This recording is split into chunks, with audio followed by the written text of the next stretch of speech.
नमो हरिहन्ताणं नमो सिद्धाणं नमो ऐरियाणं नमो अध्यायाणं नमो लोये सभ्यसाणं। पंच परमेष्ठी भगवान की अनंत अनंत सिद्ध परमेष्ठी भगवान की 1008 देवादेव अनंतनाथ भगवान की आचार्य भगवान रविसेन स्वामी की आचार्य भगवान विद्यासागर जी महाराज की आचार्य भगवान विशुद्ध सागर जी महाराज की चल रहा है। और जिसमें कल अपन देख रहे थे कि राम लक्ष्मण सीता के साथ शांतिनाथ जिनालय में भगवान की भक्ति करी। जब तक वह भक्ति कर रहे थे तब तक विभीषण ने अपने परिवारजनों को समझा दिया कि रोने से कोई सार नहीं है। तो उनके परिवार वाले जो थे वो सब समझ गए।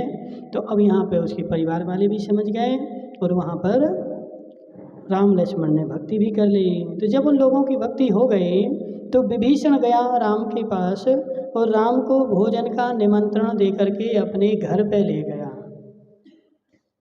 तो यहाँ पर आचार्य बोल रहे हैं कि जब राम लक्ष्मण विभीषण के घर पर आतिथ्य सत्कार करने के लिए गए तो वहाँ पर घी और दूध की बावड़ियाँ भरी थीं। कितना घी था? काहे में रखा था घी? डिब्बे में नहीं। एक बावड़ी में घी भरा था और एक बावड़ी में दूध भरा था। और उसने विभीषण ने राम के सत्कार में इतने पकवान बनाए कि पकवानों के पर्वत लगे थे। एक दो नहीं बनाए कि एक आध दो बना दिए हो गया काम, नहीं, उसने बहुत सारे पकवान बनाए और उन पकवानों के आचार्य बोल रहे हैं कि पर्वत लग गए, पर्वत के जैसे वो पकवान भरे पड़े थे। तो ऐसा सत्कार विभीषण ने राम का अपने घर ले जा कर के किया, उनको सब प्रकार से संतुष्ट किया। और वहाँ पर जाने के बाद क्या हुआ कि ऐसा सत्कार देखा राम लक्ष्मण ने जब विभीषण का ऐसा सत्कार देखा तो वह उसके घर में ही रुक गए। अब बोले अब हम नहीं जा रहे कहीं, अब हम यहीं रुकते हैं। होता है ऐसा। मंगलेश दादा, तुम्हारे घर पे कोई मेहमान आए और 2 दिन के लिए आए और तुम उसकी खूब खातिरदारी करो, उसको रोज़ गुलाब जामुन खिलाओ, फिर क्या होगा? हाँ, 2-4 दिन और रुक जाएगा। और कोई मेहमान आया 2 दिन के लिए और तुम उसको कड़ी लपटा खिलाओ, खींच बना दो। फिर रुकने के लिए गए थे, रुकोगे कि नहीं? जी, यदि तुमने अच्छा नहीं बनाया, वो 2 दिन के लिए रुकने आया था, तुरंत चला जाएगा। और अच्छा खिलाओगे शांतिलाल जी तो वह 2 दिन के लिए आया था, 4 दिन तुम्हारे घर में रुक जाएगा। अब जिस मेहमान को रोकना हो तो अच्छा खिलाना और भगाना हो तो कड़ी लचका खिला देना, ठीक है। तो जब राम लक्ष्मण का उन्होंने अच्छा सत्कार किया दूध और घी की बावड़ियाँ भर करके, तो राम लक्ष्मण उसी के घर पर रुक गए। और रुकते रुकते ऐसे उनको सालों निकल गए। जब कभी वह सोचते कि अब हमें यहाँ से जाना चाहिए, लेकिन विभीषण उनका अच्छा सत्कार और करता तो वह वहाँ पर रुक जाते। तो ऐसे रुके रुके आचार्य बोल रहे उनको 6 साल हो गए लंका में। लंका में कितने दिन रुके? 6 साल तक उन्होंने विभीषण का सत्कार स्वीकार करके और 6 साल तक विभीषण के यहाँ रुके रहे। और वहाँ रुके रुके उन्होंने क्या किया, अभी रास्ते में जंगलों में विवाह हुए थे ना उनके, राम के भी हुए थे, लक्ष्मण के भी हुए थे। कितने हुए थे? तो हजारों हुए थे। तो उन्होंने विरादित को भेज करके जहाँ जहाँ उन्होंने शादियाँ करी थी, अपनी अपनी देवियों को सबने बुला लिया कि ले करके आ जाओ। और वहीं जा कर के लंका में डेरा डाल करके लंबे समय तक रुक गए। और सुख के दिन जो होते हैं वो जल्दी निकल जाते हैं। बोलो, रात कितने घंटे की होती शांतिलाल जी? रात कितने घंटे की होती है? 12 घंटे की। शुरू हो गई रात की नहीं हुई? रात शुरू हो गई कि नहीं हुई? हैं? कितने बजे शुरू होगी? 10 बजे। तो 10 बजे रात शुरू होगी तो तुम कितने बजे तक सोओगे? 10 बजे तक है? तो कितने घंटे की हो गई? रात तुम्हारी अभी 8 बजे शुरू होगी और 8 बजे से लेकर के 5 बजे तक चलेगी, ठीक है? तो इतने घंटे की तुम्हारी रात हो रही है, तो क्या कभी छोटी भी होती है, कभी बड़ी भी होती है, लेकिन जिस दिन अच्छी नींद आ जाए उस दिन रात छोटी लगती है, और जिस दिन बुखार आ जाए, सिर में दर्द आ जाए, उस दिन की रात लंबी लगती है। और फिर बोलते हैं कि आज तो देखो रात बहुत लंबी रात थी आज की, तो जिस दिन अच्छी खर्राटे लेकर के सोते हो उस दिन पता ही नहीं चलता। सुख के दिन जल्दी बीत जाते हैं, दुख के दिनों की खबर पड़ती है। तो उनको लंका में आदर सत्कार प्राप्त करके 6 साल व्यतीत हो गए, अपनी देवियों के साथ वहाँ रहते रहे, रह रहे हैं, लेकिन अभी उनको कोई की याद नहीं आ रही। और यहाँ पर अयोध्या में क्या हो रहा है, तो उनकी जो माताएं थी वो सब रो रो करके सबका बुरा हाल है। तो आचार्य कहते हैं कि अथानंतर जो स्वर्ग लोक की लक्ष्मी के समान राज लक्ष्मी का उपभोग कर रहे थे, ऐसे चंद्रार्घ चूर्ण इंद्र के तुल्य श्री राम पति और पुत्र के वियोग रूपी अग्नि की ज्वाला से जिनका शरीर सूख गया था, ऐसी माता कौशल्या को क्यों भूल गए? वह बेचारी माता तो वहाँ रो रो करके अपने प्राण दे रही, और पुत्र जो है यहाँ सुख में मगन है, और कौशल्या जो क्या कर रही है, वहाँ पे रो रही है। तो रोते रोते वो क्या बोल रही, जो निरंतर उद्विग्न रहती थी, जिसके नेत्र आंसुओं से व्याप्त रहते थे, और जो नव प्रसूता गाय के समान अपने पुत्र से मिलने के लिए अत्यंत व्याकुल रहती थी, और पुत्र के प्रति स्नेह प्रकट करने में तत्पर थी, तीव्र शोक रूपी सागर में विद्वान थी, और पुत्र के दर्शन करने की इच्छा रखती थी, ऐसी कौशल्या सखियों के साथ महल के 7वें खंड पर चढ़कर सब दिशाओं की ओर देखती थी। अब उनके मकान भी देखो क्या बोले यहाँ पे, 7वें खंड पे चढ़ गई, यानी उनके मकान भी 7 खंड के तो थे, अपने कितने हैं, 1-2 खंड के, और 7 खंड के मकान थे। लेकिन उस समय भी तुम्हारी से छड़ें नहीं डलती थी, काहे के बनती थी, पत्थर के, लेकिन फिर भी 7 खंड के थे। और उनके जब 7 खंड के थे तो एक खंड इतना बड़ा तो होगा कि छोटा होगा, ऐसे है, कितना बड़ा होगा, समझ रहे? तो राम के समय में अवगाहना कितनी थी बताओ, मुनि सुव्रत नाथ की अवगाहना कितनी थी है? मुनि सुव्रत की अवगाहना, माता हो बोलो अम्मा, पक्का 20, 15, 10, 9, 7.5, तो 20 धनुष की थी। 20 धनुष मतलब 20 छींग 120 फीट के थे। कौन? रामचंद्र जी की अवगाहना कितनी हो गई, 120 फीट की अवगाहना हो गई। तो उनका कमरा जो था वो इतना ऊंचा तो होगा ना, इससे थोड़ा नीचा होगा, ये तुम्हारा 20 फीट है और उनकी अवगाहना 120 फीट है। अब तुम 5 फीट के हो तो तुमने 20 फीट का मकान बनाया, तो वो 120 फीट के थे, तो उनके कमरे की ऊंचाई कितनी होगी, तो कम से कम 300 फीट तो होनी ही चाहिए है? क्यों? 120 के थे तो डबल भी मान लो, 2.5 गुनी मान लो, तो 300 मान लो ज़्यादा, ठीक है ना? तो 300 फीट के उनके 300 फीट लंबा, 300 फीट चौड़ा और 300 फीट ऊंचा, अपन मिनिमम मान रहे, कम से कम इतना होगा। तो एक कमरा इतना 300 फीट का था, तो 7 खंड का महल था, तो कितना हो गया, कितने हो गए, 7 3 21, 2100 फीट ऊंचा तो उनका महल था। अब 2100 फीट में तुम्हारी कितनी माला आ जाएंगी, क्योंकि आज की जो मालाएं बनती हैं 10-10 फीट की ही बनती, 10 से ऊंचे नहीं बनाते हैं। तो 2100 फीट में कितनी मालाएं बन गई तुम्हारी बताओ है? 100 फीट में 10, 1000 फीट में 100, 2000 में 200, कितनी बन गई, और 10, 210 खंड का मकान बन गया। इतना मकान पूरे विश्व में कहीं भी नहीं है वर्तमान में, ठीक है? अब उस समय का इंजीनियर होशियार था कि आज का इंजीनियर होशियार है? बोलो मंगलेश दादा। अपन लोग बोलते हैं ना आज विज्ञान ने बहुत तरक्की कर ली है, ऐसे ऐसे मकान बन गए, ऐसा ऐसा हो गया। तो आज के समय का वैज्ञानिक होशियार है कि उस समय का होशियार था जिसने 2100 फीट का बनाया था। तो वही जो कौशल्या थी वो कहाँ थी, 7वें खंड पर चढ़ी थी और सभी दिशाओं को देखती रहती थी। वह पागल की बात ही पताका के शिखर पर बैठे हुए काक से कहती थी कि रे वायस उड़ उड़, यदि पुत्र राम आ जाएगा तो मैं तुझे खीर का भोजन दूंगी। कबूतर जो बैठा ना, तो उस कबूतर से क्या बोल रही कौशल्या, यदि आज मेरा बेटा आ जाए तो मैं तुझे खीर खिलाऊंगी। मतलब वो पागलों जैसी चेष्टाएं करते ना, ऐसे कर रहे हैं। तू कठोर मार्ग में चरण किस लिए कि पीड़ा को प्राप्त हो रहा होगा, अर्थात ककरीले पथरीले मार्ग में चलते चलते तेरे कोमल पैर दुखने लगे होंगे। माता बोल रही कि हे बेटे, तू जंगलों में घूम रहा होगा, तेरे पैरों में कांटे लग गए होंगे, पत्थर चुभ गए होंगे। हाय बेटा, अत्यंत दुखनी मुझ मंद भागनी को छोड़ तू लक्ष्मण के साथ कहाँ चला गया। माता रो रही है।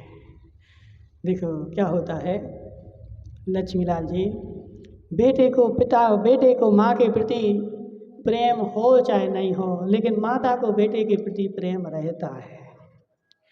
माता को चिंता बनी रहती है, मेरा बेटा कहीं गया है, उसने भोजन किया कि नहीं किया, कहीं कष्ट तो नहीं आ गए, कोई समस्या तो नहीं आ गई। और वो बेचारी घर में रोती रहती है और बेटा जा कर के मस्त हो जाता है। घोर पाप का बंध होता है सिद्धार्थ दादा। जो अपनी माँओं को छोड़ करके भाग जाते हैं उन बेटों को घोर पाप का बंध होता है, क्योंकि एक माँ ही है जिसने बेटे से सच्चा प्रेम किया था, और किसी का सच्चा प्रेम नहीं होता। किसका होता बता है, किसका होता? तुम माँ से कितना भी कुछ भी कर दो, माँ के प्रति तुम्हारा कैसा भी व्यवहार हो, लेकिन माँ का व्यवहार तुम्हारे प्रति हमेशा अच्छा रहेगा। सिद्धार्थ दादा, बहुत सारे केस हमने ऐसे देखे कि बेचारे की शादी हो गई और शादी होने के बाद वह देवी के साथ अलग रहने लगा, माँ को खाने भी नहीं देता, माँ बेचारी अलग रह रही, अकेली रह रही, पिता भी नहीं है, माँ अकेली रह रही। और कुछ दिन बाद देवी छोड़ के भाग गई, तो फिर किसने रखा? किसने रखा? माँ ने। किसने खिलाया? माँ ने। अब उसने नहीं बोला कि जाओ उसके पास, जब हमारे यहाँ से तो भाग गए थे। इसलिए सच्चा प्रेम किसी का होता है तो माँ का होता है, और जो अपने माँ को भूल जाता है वह बेचारा अनंत संसार में भ्रमण करता है, उसको घोर पाप का बंध होता है। इसलिए तुम्हारी माँ ने तुम्हारे ऊपर उपकार किया है सिद्धार्थ दादा, उसकी खबर ले लिया करो, थोड़े थोड़े दिन बाद जा करे और उसकी खबर ले लिया करो। आजकल तो बेचारे क्या करते हैं, 4 बेटे हो जाएं तो डोकरा डोकरिया का नंबर लगा देते हैं, समझ रहे? महीने में कितने सप्ताह होते हैं?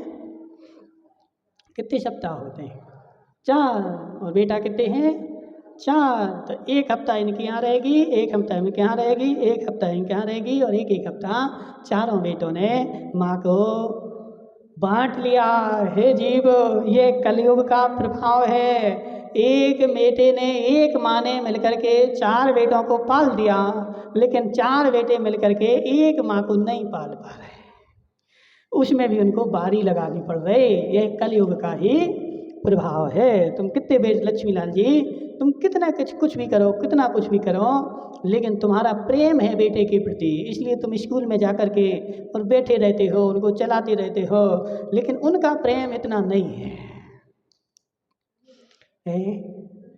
कलयुग है, घोर कलयुग है, ठीक है। तो इसी राम लक्ष्मण तो माँ को छोड़ के गए, और जब यहाँ से गए थे तो क्या बोल के गए थे बताओ? हे माँ, मैं जंगल में जा रहा हूँ, और जंगल में जहाँ भी हमें अच्छी व्यवस्था मिल जाएगी रहने की तो मैं तुम्हें यहाँ से ले जाऊँगा। और वहाँ गए और पहले लड़ाई करते रहे, फिर लंका में गए तो सुख का भोग करते हुए अपनी माँ को भूल गए, और यहाँ भी माँ जो है बेटों के इंतजार में बेचारी रो रही है। गौतम स्वामी कहते हैं कि हे सैनिक, वो एक कौशल्या जिस समय इस प्रकार का विलाप कर रही थी, उसी समय आकाश मार्ग में विहार करने वाले देवर्षि नारद वहाँ आ गए। अब आ गए नारद जी, ठीक है। नारद जी अच्छा भी करते हैं और बुरा भी करते हैं, हमेशा बुरा ही बुरा नहीं करते हैं, ठीक है। क्योंकि नारद जी भी जो होते हैं वो व्रती है कि आवृत्ति है? बोलो प्रीतिश भाई, नारद जी व्रती है कि आवृत्ति है? नारद जी जो होते हैं वो देव नहीं होते हैं, मनुष्य ही होते हैं। सब जगह चले जाते हैं, वो रिद्धिधारी होते हैं। उनके पास आकाश में चलने वाली रिद्धि होती है और वो 11 प्रतिमाधारी क्षुल्लक होते हैं। दिन में एक ही बार भोजन करते हैं, दूसरी बार भोजन नहीं करते हैं। लेकिन पंचम गुण स्थान है और रिद्धि वो रख सकते हैं, तो रिद्धि के बल से वो आकाश में गमन करके और सब जगह घूमते रहते, 2.5 दीप में कहीं भी उनको जाना हो तो घूमते रहते हैं। वह नारद कहलाते हैं, व्रती हैं। अब उन नारद को भी कपिल भाई कलह में अच्छा क्यों लग रहा है? जब व्रती है, पंचम गुण स्थान व्रती, मिथ्या दृष्टि नहीं है, द्रव्य व्रती नहीं है, भाव व्रती है, पंचम गुण स्थान है। नारद 9 ही होते हैं, 9 से ना ज़्यादा नहीं होते, ठीक है, उनकी संख्या फिक्स है। तो वह व्रती है। हम यहाँ पे सिद्धांत क्या बता रहे हैं? वह व्रती है, पंचम गुण स्थान व्रती हैं और भाव व्रती हैं, फिर भी उनको कलह में प्रियता क्यों है? बता, दूसरे की यहाँ की वहाँ करने में उनको अच्छा क्यों लग रहा है? और अच्छा लग रहा है तो उनका गुण स्थान नहीं गिर रहा है क्या? बोलो। अनंत अनुबंधी बैठा दी इन्होंने, चाहे नहीं रहने दो तो अनंत अनुबंधी बैठी है। कहाँ बैठी? अनंत अनुबंधी कहाँ बैठी? बोलो ना। सोफा पे बैठी, पलंग पे बैठी, कहाँ बैठी? कहाँ बैठी? नहीं, अनंत अनुबंधी नहीं है। अनंत अनुबंधी होती तो 5वां गुण स्थान कहाँ से हो जाता? सत्ता में हो सकती है, लेकिन सत्ता से हमें कोई मतलब नहीं है, ठीक है। लेकिन वह कार्य में नहीं है, उदय में नहीं है, अनंत अनुबंधी है। लेकिन इसके बाद भी उनको कलह करना प्रिय लग रहा है, इसका मतलब है पंचम गुण स्थान में ऐसा कलह हो सकता है, ऐसे कलह में प्रियता संभव है। 6वें गुण स्थान तक इसलिए रौद्र ध्यान संभव है, लेकिन उनकी कैटेगरी कम हो गई। जैसा रौद्र ध्यान पहले गुण स्थान में था वैसा 5वें में नहीं है, और जैसा 5वें में है वैसा 6वें में नहीं है। तारतम्य से उनमें कमी आती जा रही, लेकिन वह कलह में प्रियता तो लग रहा है, प्रिय लग रहा है, लेकिन उनके पास इतनी कलह नहीं है कि वो किसी को जान से मरवा दे। एक दूसरे को भिड़ाएंगे, इनकी यहाँ भिड़ाएंगे, लेकिन तुम लड़ने लगोगे, वो आनंद लेंगे, और तुम उनको मारने के लिए तैयार हो जाओगे तो बीच में आ जाएंगे, बचा भी लेंगे। समझ रहे? तो उनकी कषाएं जो है इतनी तीव्र नहीं है कि वो किसी को मारने के लिए भी तैयार हो जाएं। इतनी कलह में आनंद लेंगे कि तुम लोग बातों में लड़ो और लड़ करके वो आनंद लेंगे। इतनी कलह पंचम गुण स्थान में हो सकती है। इसलिए आजकल क्या होता कपिल भाई, लोग व्याख्यान करते हैं तो चतुर्थ गुण स्थान का व्याख्यान ऐसा करते हैं कि 14वें गुण स्थान जैसा। समझे? बहुत बड़ी बड़ी बातें बताएंगे और चतुर्थ गुण स्थान में बहुत बड़ी बड़ी बातें बता देंगे, ऐसा हो ही नहीं सकता, ऐसा हो नहीं सकता, ऐसा कैसे हो गया। तो आगम में क्या होता है, जघन्य कथन भी होता है और उत्कृष्ट कथन भी होता है। हर चीज़ के 2 पहलू होते हैं, जघन्य श्रावक भी होता है और उत्कृष्ट श्रावक भी होता है। जो उत्कृष्ट श्रावक होता है उसको किंचित मात्र भी दोष नहीं लगता है, लेकिन जो जघन्य श्रावक है उसको तो दोष लगता है। जघन्य मुनिराज भी होते हैं और उत्कृष्ट मुनिराज भी होते हैं। जो उत्कृष्ट मुनिराज होते हैं वह पर्वत के शिखर पे जाके बैठते हैं, और जो जघन्य मुनिराज होते हैं वो कमरे में जाके बैठते हैं। समझ रहे? अब तुम बोलो कि नहीं हमें तो वही मुनिराज चाहिए, कौन से? जो पर्वत के शिखर पे बैठे। तो हे जीव, वह उत्कृष्ट मुनिराज पंचम काल में मिलना संभव नहीं है। पंचम काल में कौन से मिलेंगे? तो जघन्य सहनन है, तो जघन्य सहनन के अकॉर्डिंग जघन्य चर्या वाले मुनिराज ही इस काल में मिलेंगे, उत्कृष्ट वाले नहीं मिलेंगे। ऐसा सिद्धांत से बोल रहे मंगलेश दादा, ठीक है। इसलिए तुम लोग क्या करो, स्वाध्याय करो, तो मंगला जी जो थे वो कौशल्या के पास आ गए। वे नारद जटारूपी कूर्च को धारण किए हुए थे, सफ़ेद वस्त्र से उनका शरीर आवृत था, अवद्वार नाम के धारक थे और पृथ्वी में सर्वत्र प्रसिद्ध थे। उन्हें समीप आया देख कौशल्या ने उठ करके और आसन आदि दे करके उनका आदर सम्मान किया। जैसे नारद जी आए तो कौशल्या ने उनको आदर सम्मान के साथ सिंहासन दिया बैठने के लिए।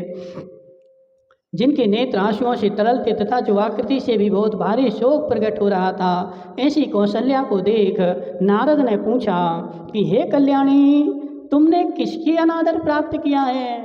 नारद जी उनसे पूछ रहे हैं कि तुम्हारा किसने अनादर कर दिया जो तुम रो रही हो। तुम्हारे दुख का कारण तो संभव नहीं जान पड़ता। तुम कौशल महाराज की लोक प्रसिद्ध पुत्री हो, प्रशंसनीय हो, राजा दशरथ की अपराजिता नाम की पत्नी हो। तुम्हारा कौन असम्मान कर सकता है, तुम्हारे लिए कोई भी कुछ कह नहीं सकता है, अब तुम रो क्यों रहे। तो इसके उत्तर में देवी कौशल्या ने कहा कि हे देवर्षि, तुम बहुत समय बाद आए हो, इसलिए इस समाचार को नहीं जानते और इसलिए ऐसा कह रहे हो कि जान पड़ता है अब तुम दूसरे ही हो गए हो और इतनी निष्ठुरता तुम्हारी बढ़ गई है। तो अभी नारद जी जो आए हैं बहुत समय के बाद आए हैं। तो कौशल्या बोल रहे क्या तुम्हें पता नहीं है सारा कार्यक्रम। और वास्तव में अभी नारद को कुछ भी पता नहीं है। राम वनवास चले गए, सीता का हरण हो गया, रावण का मरण हो गया, इस संबंध में नारद को कुछ भी अभी पता नहीं है, इसलिए वो पूछ रहे थे। आज तक तो तुम इस वार्ता को प्राप्त नहीं हुए, जान पड़ता है तुम भ्रमण प्रिय हो और अभी कहीं बहुत दूर से आ रहे हो। तो नारद ने कहा, धात की खंड के पूर्व विदेह क्षेत्र में सुरेंद्र मण नाम का नगर है, वहाँ तीर्थंकर भगवान का जन्म हुआ था और सुरासुर सहित इंद्रों ने सुमेरु पर्वत पर आश्चर्यकारी दिव्य वैभव के साथ उनका जन्माभिषेक किया था।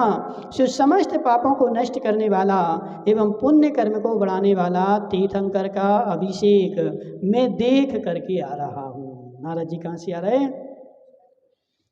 धात की खंड के तीर्थंकर का जन्म हुआ था और उनका जन्म कल्याणक मनाया गया, तो वह देख करके आ रहे हैं। वो भी पुण्यात्मा जीव है, उनको भगवान का जन्म कल्याणक का अभिषेक देखने को मिला। उन्होंने किया नहीं है। किया क्यों नहीं है? कौन बोल रहे? तुम बोल रहे थे, क्या बोल रहे थे? क्षुल्लक जी अभिषेक कर सकते हैं।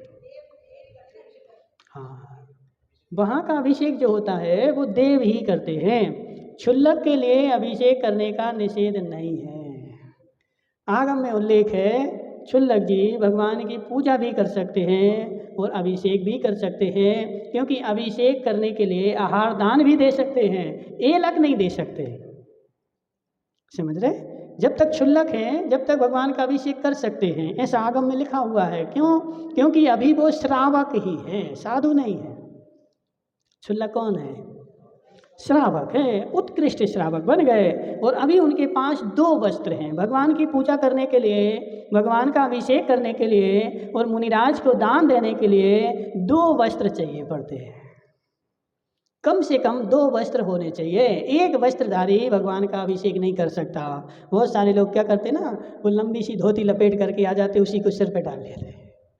नहीं, एक से नहीं होगा, कम से कम शरीर में 2 वस्त्र होने ही चाहिए अभिषेक करने के लिए। और अब भगवान मुनिराज को आहार देना है तो धोती दुपट्टा कम से कम 2 तो होने ही चाहिए, एक से काम नहीं चले। ठीक है? तो क्षुल्लक के पास अभी 2 वस्त्र हैं, एक धोल लंगोटी है और एक दुपट्टा है। तो वह अभिषेक भी कर सकते हैं, वह भगवान के लिए पूजा भी कर सकते हैं और मुनिराज के लिए आहार दान भी दे सकते हैं। तो अब वो सामग्री कहाँ से लाएं?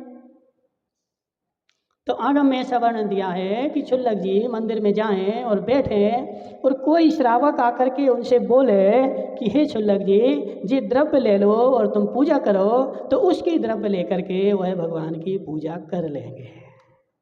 जी परंपराएं तो धीरे धीरे जैसे लोगों के कलुषित परिणाम हुए, तो लोगों की कलुषता से आगे चल करके परंपराएं जन्मती गई और बढ़ती जा रही हैं। ठीक है? महावीर के समय में कोई परंपरा नहीं थी।